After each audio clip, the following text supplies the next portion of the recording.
New rumors between the foldable iPhone and the 20-year iPhone hint to a very bright future, and I actually mean that literally. MediaTek just announced its latest flagship SoC with capabilities even the new iPhone can't do. Qualcomm just announced its next-generation chip for laptops, and it does crazy powerful things, but for almost everything. Samsung is reportedly bringing more controversial changes to the Galaxy S26 series, and yes, Qualcomm's next-generation mobile platform brings a lot of power and with some interesting updates. I'm Jaime Rivera, and it's time for these 5 interesting topics. This is Tech Briefing. We have a lot of official news today, and they're all about chips, so let's begin with MediaTek. The company officially announced its Dimensity 9500, its most powerful flagship chipset to date, promising major leaps in AI, gaming, and efficiency. Its design is actually built on ARM's latest CPU architecture and retaining its all-big core design that we began to see with the 9300. We're talking of one ultra-core clocked at 4.21 GHz, 3 premium cores, and 4 pro cores. This setup delivers a 32% boost in single-core performance and 17% in multi-core compared to the 9400, while slashing peak power consumption by more than half on the Ultra core.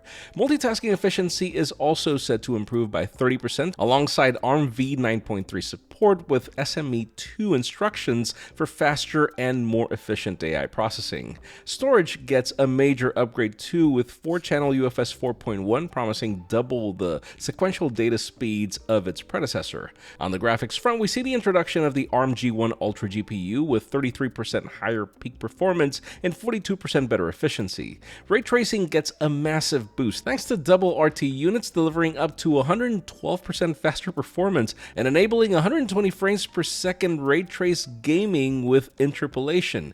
AI is also seeing a huge leap with MediaTek's 9th generation NPU 9900 and Generative AI Engine 2.0, which doubles compute power, cuts energy use, and enables large-scale model processing with faster output and long sequence token handling. The new Magic 1190 ISP supports 200 megapixel RAW captures, 4K 60 FPS portrait video, which is not even supported by the iPhone 17 Pro, and advanced adaptive display features. Connectivity is equally impressive with 10 to 20% lower power draw on 5G and Wi-Fi, more accurate AI-assisted positioning, and reduced network latency.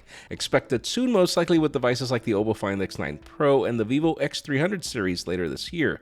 I'm curious to know what you think about all this in the comments.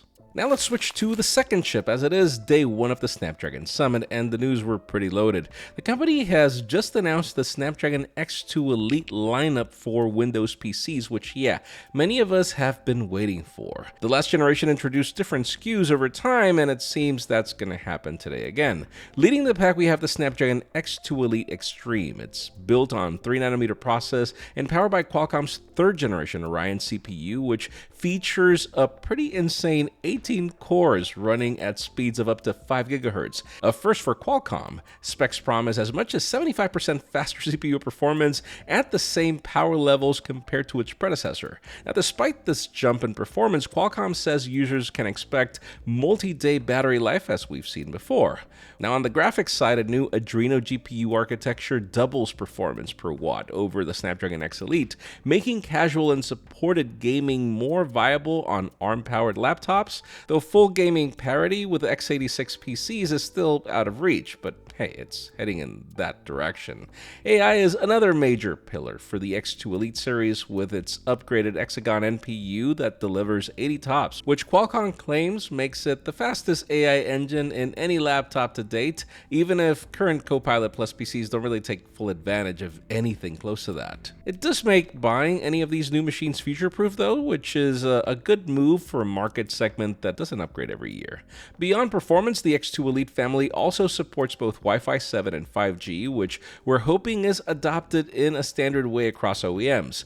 I do think these upgrades place ARM laptops in a far better position over their x86 counterparts, even if those don't even come close to what Qualcomm is doing in endurance. I'm curious to know what you think about this in the comments. Now let's continue with Qualcomm, though this time with the main event that usually happens every year for chip number 3. The company has just announced the Snapdragon 8 Elite Gen 5, its latest flagship SoC for Android smartphones, pretty much following on the naming scheme we discussed discussed a few days ago. It's built on a 3nm process featuring the 3rd generation Orion GPU with 2 prime cores of up to 4.6 GHz and 6 performance cores up to 3.62 GHz, which together delivered 20% higher performance and 35% better efficiency than its predecessor, which I know was already quite legendary.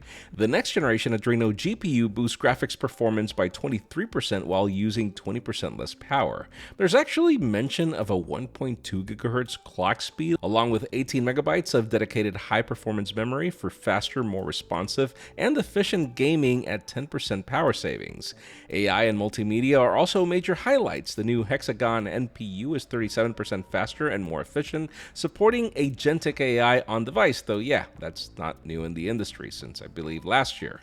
The company claims the new Spectra ISP and Dragon Fusion video pipeline enable near lossless capture with richer colors, improved dynamic range, and consistent frame quality. Snapdragon Audio Sense enhances then sound with wind noise rejection, audio zoom, and HDR audio from MEMS microphones.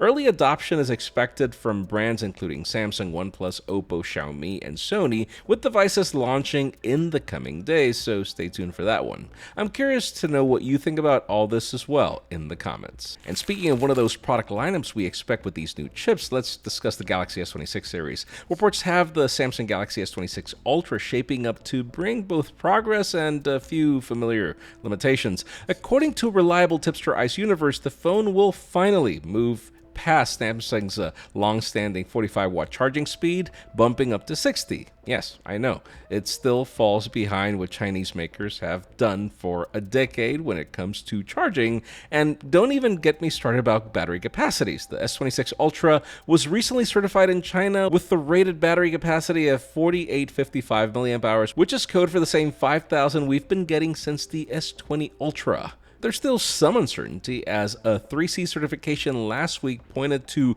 just 45-watt charging, raising possibilities of regional differences or, late changes. Where the S26 Ultra looks far more ambitious is on the display. The device is expected to use Samsung Display's cutting-edge 6.85-inch OLED panel, which a Vivo sub-brand iQOO has been teasing for its upcoming flagship. This Quad HD Plus screen supports 144Hz variable refresh rate, 3200Hz touch sampling, Dolby Vision, and HDR10 Plus, while being built on a new M14 emitting material. Thanks to a polarizer-free design with COE, it delivers higher brightness and power efficiency, with iQOO touting 44% better efficiency and 50% longer lifespan than previous generations. The S26 Ultra could reach up to 6,000 nits of local peak brightness for HDR content, more than double that of the S25 Ultra's capabilities at a lot less power, so maybe the battery capacity won't be much of an issue. I'm hoping they also bring the rumored privacy display feature, but time will tell. I'm curious to know if you like these changes in the comments. And finally, for the hottest news today, let's talk about the future of the iPhone, because you knew those rumors haven't stopped. Let's begin with what'll happen first, which is that foldable iPhone. The company is reportedly launching this phone next year, with Bloomberg's Mark Gurman describing it as super thin, with an interesting hint of calling it 2 iPhone Air side by side. Yep, your predictions in the comments of this Air being as a step towards the Fold gain some ground. The device is set to feature a 7.8-inch inner display, a 5.5-inch outer display, a titanium body, and Touch ID integrated into the side button instead of Face ID to save space. It will reportedly include a dual lens rear camera and front-facing cameras usable in both folded and unfolded states. The price is reportedly an expected $2,000, which is logical at the current price of the Z Fold 7 and with that 2TB iPhone 17 Pro Max. That said, a launch might not really happen until 2027, but we'll see how it goes. Now, as for the 20th anniversary iPhone, that one is expected for 2027, and in order to make it seamless in its design as possible, it's reportedly bringing Samsung's COE OLED technology, which we discussed earlier, which stands for Color Filter on Encapsulation. It removes the traditional polarizing film and applies the color filter directly to the encapsulation layer.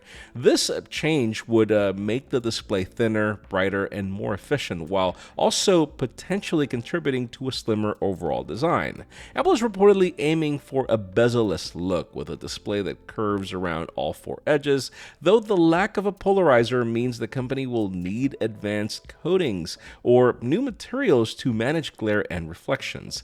In today's question, let me know.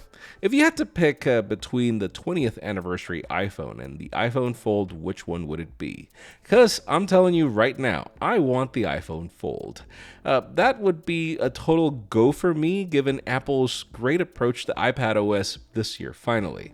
I am curious to know what you would prefer in the comments.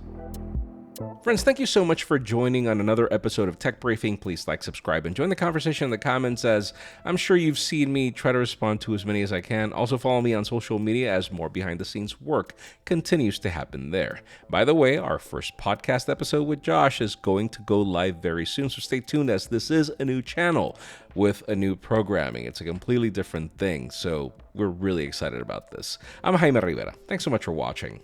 I'll see you on the next one.